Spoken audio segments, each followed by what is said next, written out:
가게 사는 중시 각도기. 안녕하세요, 중시 각도 TV 시청자 여러분 반갑습니다. 자전거 타고 해남까지 갔다 온 각도기 곽산준입니다. 너무 길게 하시네요. 안녕하세요, 찐링입니다. 아니, 네, 죄송합니다, 길게 해가지고. 잘 다녀오셨어요? 아, 지금 몸상 이렇게 옆에서 보기에 정상적으로 보이진 않잖아요. 그나마 너무 피곤해가지고 점심 먹고 잠깐 저 엎드려 있을게요 하고 책상에 엎드려가지고 1시간 이상 엎드려 있었어요. 근데도 짧아. 아, 그랬습니다. 아직도 체력이 좀 안 좋은 것 같아. 좋은 애들은 똑같이 일상이 변함없이 그대로 똑같이 사는 애들도 있어. 이렇게 해놓고. 뭐니 해도 본인이 좋아서 하시는 거잖아요. 그쵸? 네. 힘들지만 힐링도 되고. 맞아요. 근데 제가 매주 학원 가는 거랑 똑같아요. 아, 그렇죠. 나중에 어디 학원에 가시는지 또 나중에 우리가 설명해 주실 기회가 있을 겁니다. 네. 사실은 한국분보다 그런 측면에서 더 한국분 같다라고 표현하는 게 맞을 것 같아요. 저는 한국 전통가 좋습니다. 네, 이 한국 전통에 있어서 우리 찐이님처럼 깊이 이렇게 들어가신 분이 한국분 중에도 많지 않다. 나중에 알게 되신다. 네. 자, 어제 이제 혼자 씩씩하게 잘 해주셨는데 그래도 제가 없으니까 조금 많이 적적하셨겠어요. 네. 조금. 활기가 좀 부족했던 것 같아요. 아, 그렇습니다. 야, 찔링이 이렇게 흔들릴 때도 있구나. 사람은 겸손해야 돼요. 혼자. 오늘 도입부가 좀 잡담이 너무 길어졌는데. 아, 네네, 이제 하시죠. 네.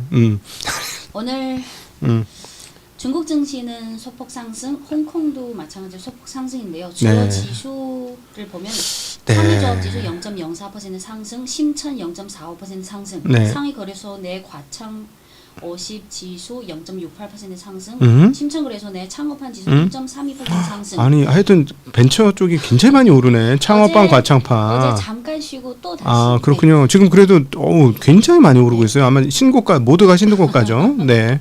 끝이 없네요. 홍콩은 한국 시간 오후 4시 20분 기준 홍콩 항생 지수 0.18% 상승, 항생 테크 지수 0.94% 상승. 지수로 보면 거의 강보합이나 소폭 상승. 네, 그렇습니다. 네. 오늘 주요 내용은 4가지인데요. 첫 번째는 기사를 통해 많이 접하시겠지만 G2 무역 협상 중에 틱톡 관련 협상이 마무리되지는 않았지만 약간의 진전이 있었다. 스페인 가서 무역 협상한다더니 틱톡 사고 팔기 얘기만 하다 끝났다. 관세 협상은 점점 무색해질 정도로 어제부터 오늘까지는 틱톡이 지금 분위기가 뭐냐면 미국에서 관세 협상 이거 물 건너갔네. 이거 틱톡이라도 먹어야 되겠다. 이런 생각을 하고 있는 게 아닌가 싶습니다. 뭐라도 하나 건지고 싶다. 그러니까 왜냐면은 지금 의외로 옛날 같지 않아서 중국이 형 해줄게. 알았어 형 이것까지는 해줄게. 근데 이건 아니잖아. 이게 아니고 그냥 아무 말 안 하고 가만히 앉아 있는 사람 같아. 지난 몇 개월 동안 트럼프 취임 이래 트럼프 입장에서는 뭔가 조그만 거라도 승리가 필요해요. 네네, 그렇죠. 자세히 말씀드릴게요. 두 번째 이슈는 어제 중국 시장 감독관리 총국에서 엔비디아와 관련해서 반독점 관련 조사를 계속 하겠다. 네, 그래서 엔비디아가 현재 주가 안 좋습니다. 근데 어제는 엔비디아가 하락 출발했지만 장 마감할 때는 약보합, 축성. 그래서 어제부터 오늘까지 중국 증시에도 엔비디아 밸류체인 관련주의 흐름을 보여드리고, 세 번째는 어제 시황을 들으신 분들은 잘 아시겠지만 어제 CATL 심천 종목이 9%대 상승, 홍콩 종목이 7%대 상승. 그러면 어제 장 마감 후부터 오늘까지 또 새로 CATL 관련 동향이 2개 나왔습니다. 그리고 네 번째는 어제 CATL과 더불어 자동차 완성차와 부품주가 동반 1%대 상승했는데 오늘은 완성차는 하락했고 부품주는 계속 상승. 이게 어떤 동향이 나오는지 그리고 4가지 위주로 하나하나 자세히 말씀드릴게요.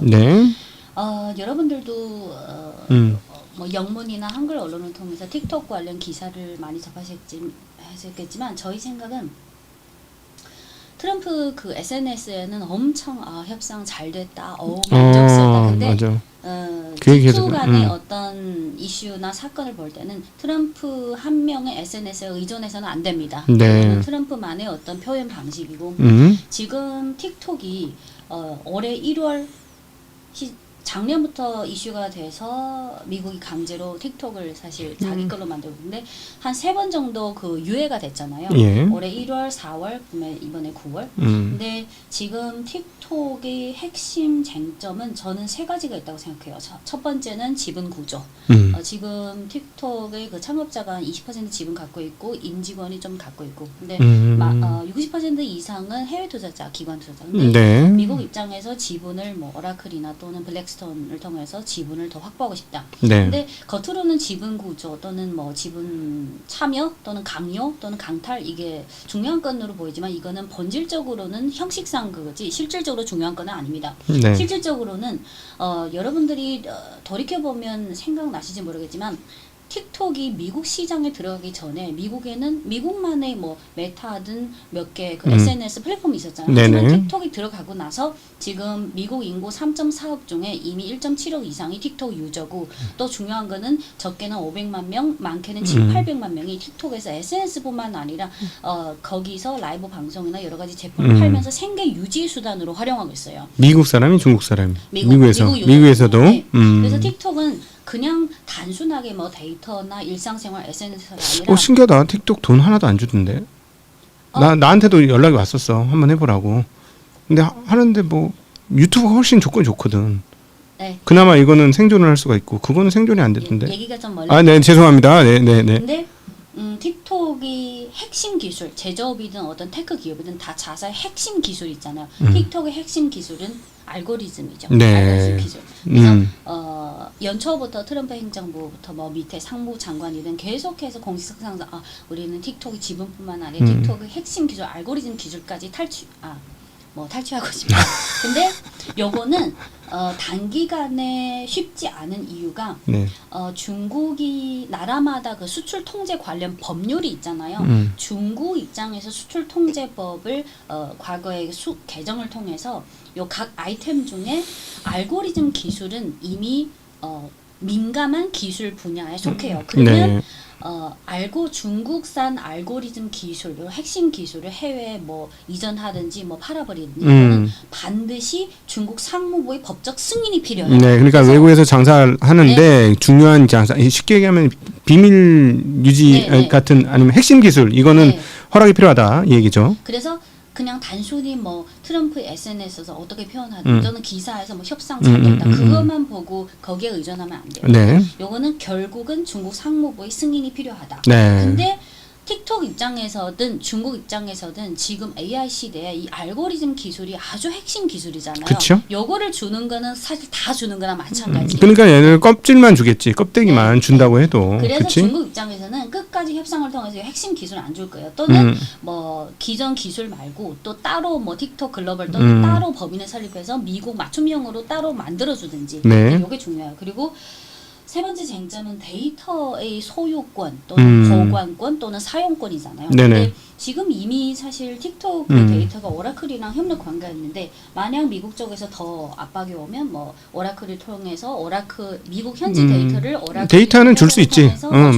미국에서 얻은 거니까 그걸. 가장 본질적인 거는 과학기술 주권, 데이터 주권에 속하는 요 틱톡의 핵심 기술 알고리즘. 그래서 아직은 최종 결론이 나기까지는 좀 시간이 더 걸릴 것 같아요. 네, 그러니까 트럼프가 우리 아주 얘기가 잘 됐다 해도 그냥 그러려니 해야 돼. 그거는 이제 한국 분들이 이미 다 잘 알고 있는 내용 아닐까 싶습니다. 정치적인 표현 중에 중국식 표현에 대해서 좀 아셔야 되는데요. 예를 들어서 어제 그 틱톡 협상 마치고 중국 상무부 대표, 네. 상무부 부부장인 리정강이 이렇게 말했잖아요. 뭐 여러 가지 말했지만 그 중에 중국어 문구를 직역하면 쌍방은 틱톡 관련해서 진솔하고 깊이 있는 교류를 했다.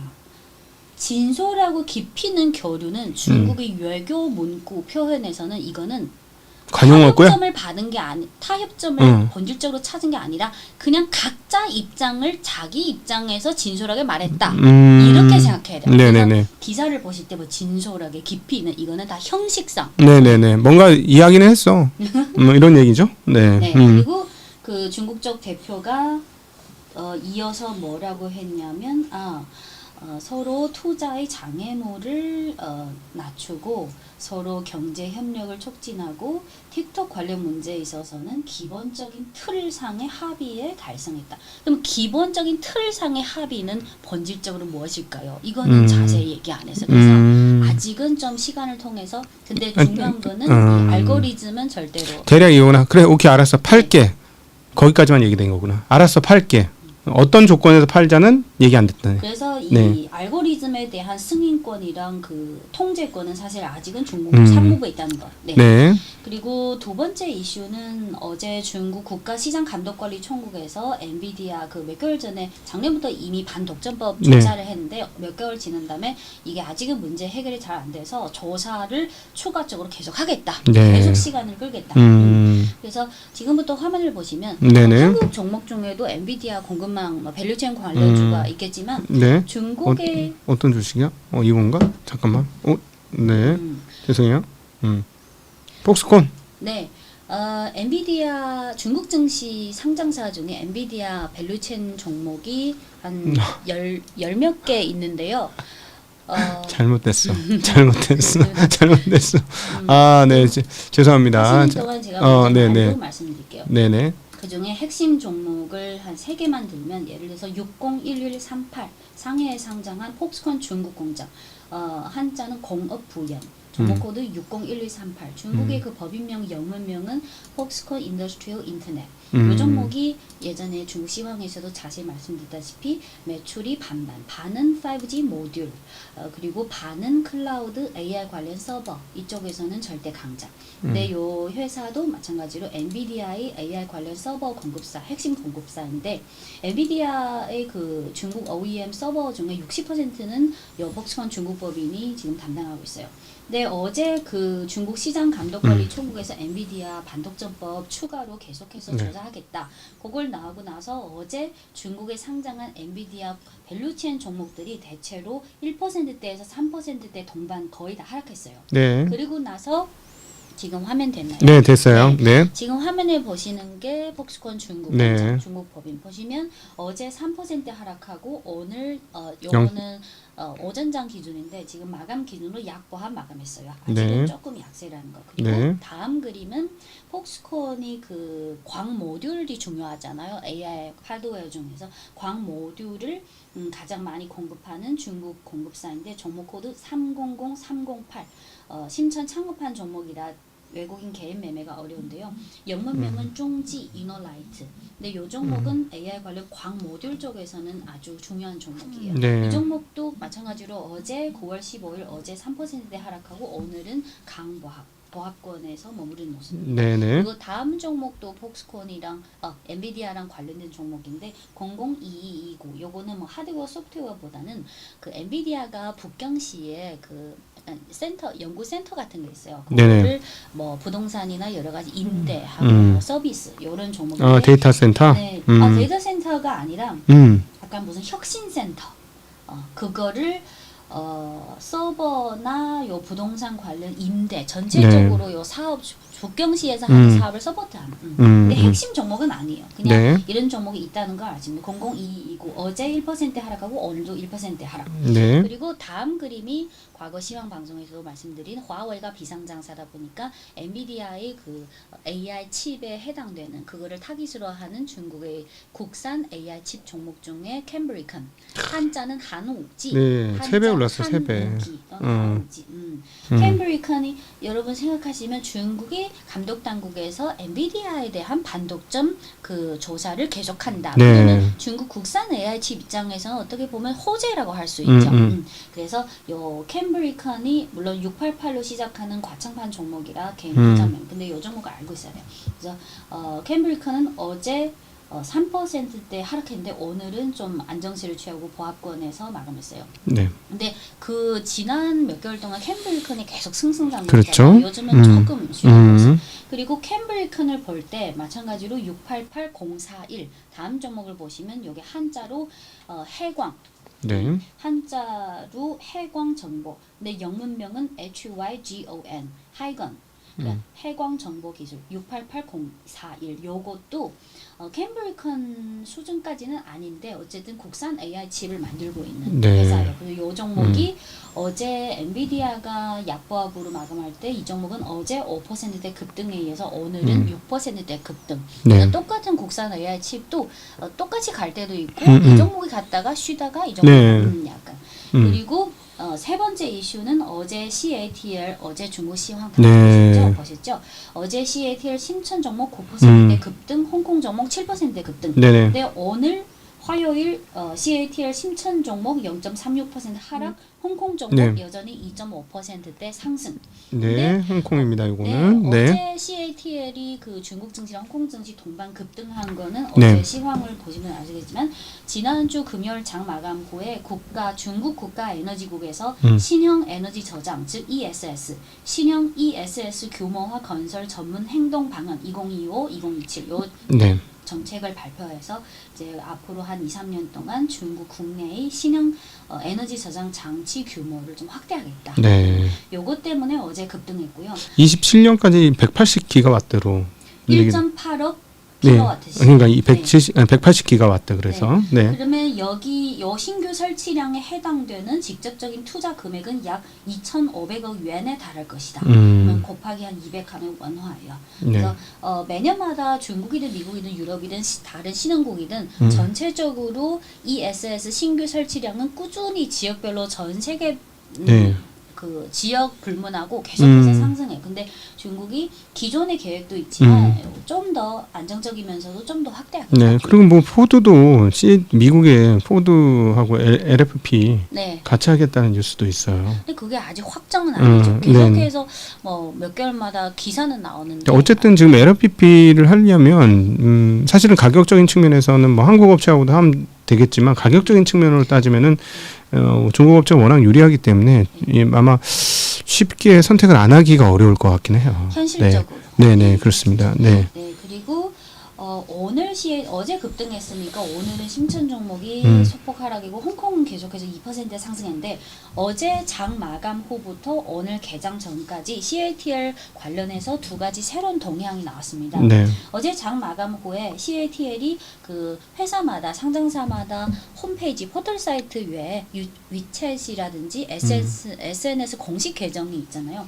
근데 어제 장 마감 후에 CATL이 그 위챗 공식 계정을 통해 무슨 내용을 공시했냐면 그 지금은 주로 거의 모든 배터리가 뭐 LFP나 리튬 배터리가 너무 있는데 장기적으로 뭐 전고체도 있고 또는 나트륨 이온 배터리도 있고. 그렇죠. 어제 장 마감 후에 발표한 게 CATL이 지난 4월 달에 나트륨 네. 이온 배터리 그 신제품을 발표했는데 다행히 9월에 들어서서 중국 국가마다 배터리용 관련 안전 그 기준이 있잖아요. 표준 같은 게. 네. 근데 이 9월에 들어서서 중국 정부에서 새로 발표한 전기차용 배터리 안전 요구 요게 2026년 7월부터 정식으로 시행돼요. 네. 새로운 국가 내년. 요 국가 표준의 승인을 인증을 받은 첫 번째 기업이 CATL이에요. 네. 그래서 근데 나트륨 배터리는 사실 안정성이 더 높을 거라고 우리가 예상하고 있어요. 네, 지금 그 CATL 공시 내용을 보면 이게 리튬 배터리에 비교해서는 에너지 밀도는 약간 낮지만 하지만 저온 성능이 좋고 또 온실가스 배출량도 더 우월하고 안전성이나 균일성 면에서 여러 가지 우위가 있다. 네네. 그래서 요거를 또 새로운 나중에 사업 요게 요 국가 표준이 내년 7월부터 시행이니까 지금은 아직 준비 단계. 네. 그리고 오늘 개장 전에 CATL 관련해서 뭐 하나 나왔냐면 중국 증권사 애널리스트들이 자주 상장사를 탐방해서 보고서를 내잖아요. 그래서 오늘 개장 전에 나온 게 어제 중국 현지 증권사 중 한 곳이 CATL 탐방해서 관련 그 실적이나 생산량, 판매량 전망치를 상향 조정하는 리포트를 냈어요. 네. 간단히 말하면 2025년 올해 생산량 예상치는 700기가와트시. 그러면 작년보다 43% 증가. 이거는 올해고. 근데 내년에 원래 이 애널리스트가 그 추정한 거는 900기가와트시인데 요 탐방하고 나서 보고서를 업데이트했는데 900을 1000으로 상향 조정했어요. 그래서 그러면 1000이 되면 올해가 700이니까 내년 1000이면 이게 실적이 이제 한국 배터리 업체도 의미하는 바가 큰데 1등 업체의 증설이면 2, 3, 4등 업체들도 증설이 같이 이루어질 걸로 저는 추정이 됩니다. 네, 네. 그리고 요 두 가지 동향 있고 마지막은 어제 지난 2, 3분기에 BYD를 비롯해서 중국 국내 경쟁이 치열해서 뭐 단가 인하하고 여러 가지 약간 이슈가 있었잖아요. 네.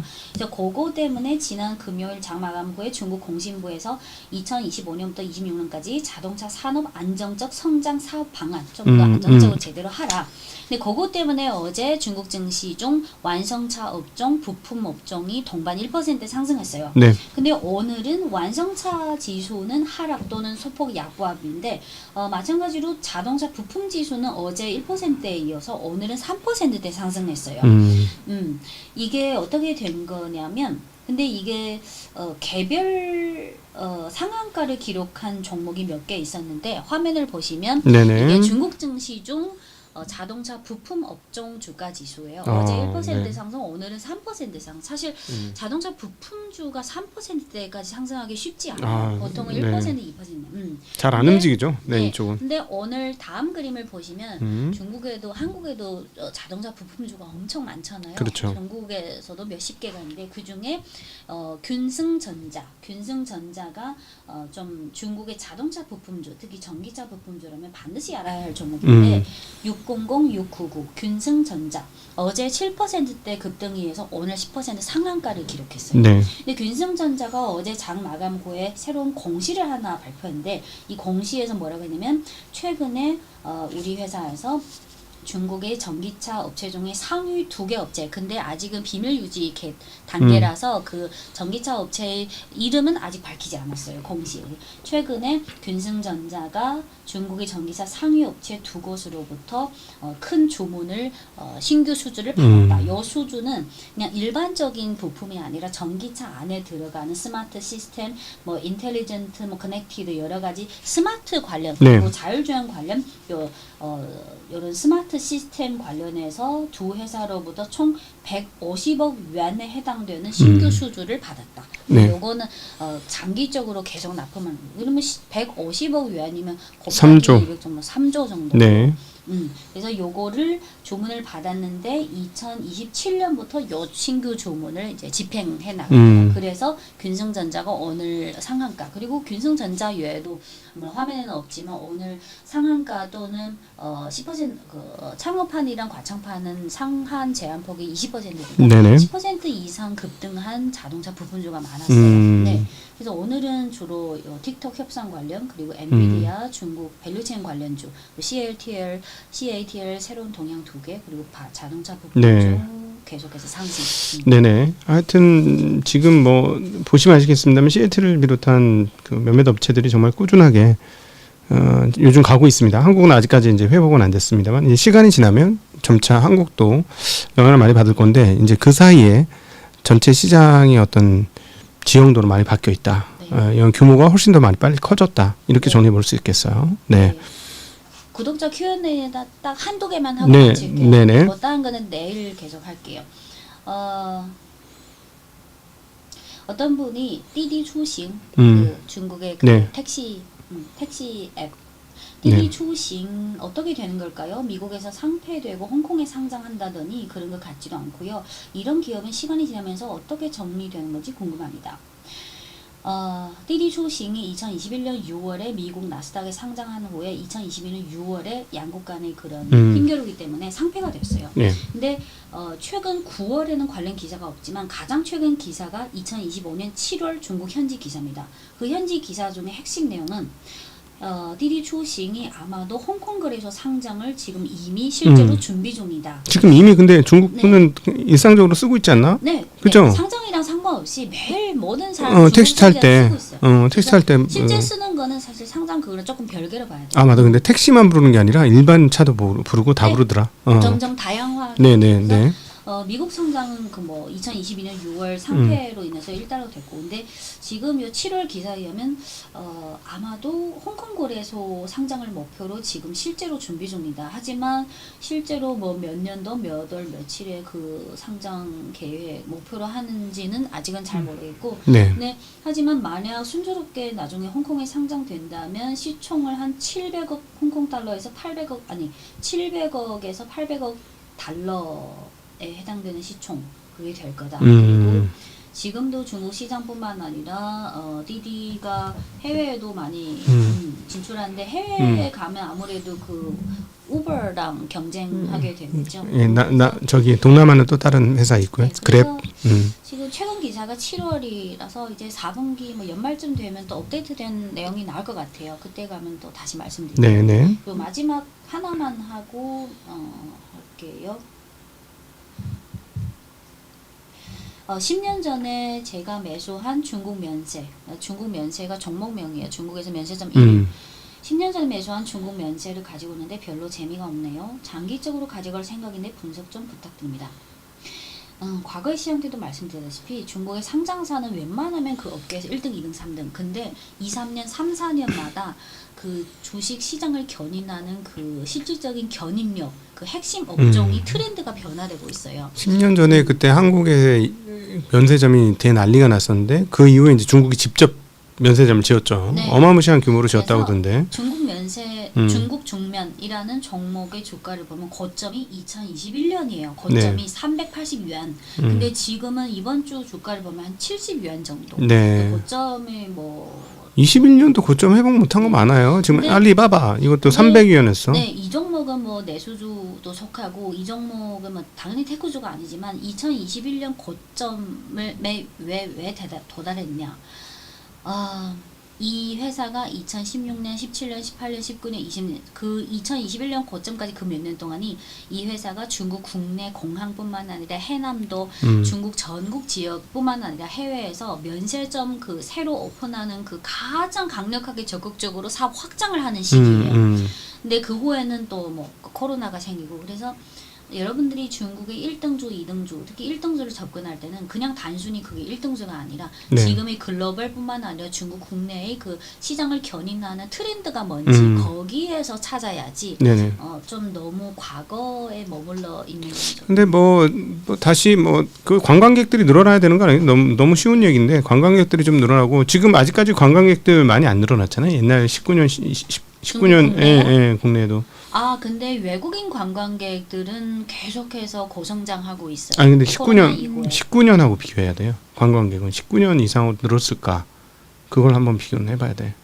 근데 중국 중면에 해남도에 있는 그 면세점이 중국에서 제일 큰 면세점인데, 그거는 사실 외국인 관광객보다는 중국 국내 소비를 타깃으로 하는 그러니까 거예요. 해남도가 우리나라 제주도 같은 데인데 네. 사이즈가 많이 19배. 19배. 면적이 19배. 그럼 남한 사이즈하고 비슷하네. 무슨 섬이야 그게 근데? 섬 맞아요? 가서 자전거 한 바퀴 돌면 명칭이 해남도.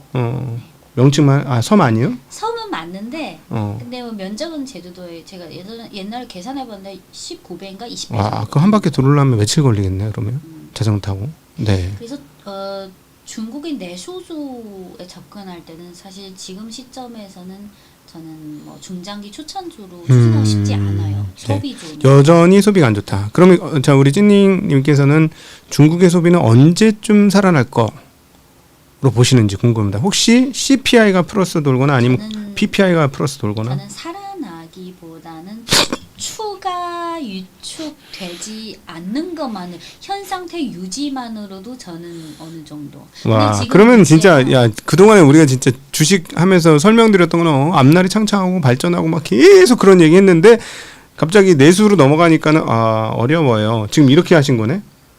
그러면 결국 저거네. 집값이 반등해야 되네.